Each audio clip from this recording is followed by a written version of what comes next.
చేయొచ్చు. In case వాళ్ళు case తీసుకోకపోతే ఈ సిచ్యువేషన్లో ఇమీడియట్గా ఒక private complaint under section 190 and 200 of the CrPC కింద జడ్జి గారి ముందు మీరు కనుక ప్రొడ్యూస్ చేస్తే with the discretionary power which is having to the concerned magistrate, he can take the cognizance of the case and he will file a domestic violence case against your wife.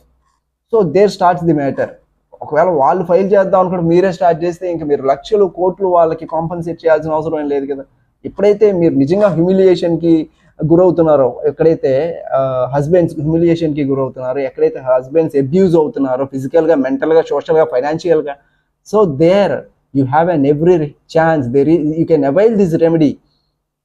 The Supreme Court judgment name is Harsora P versus Kusum Narottam Das Harsora.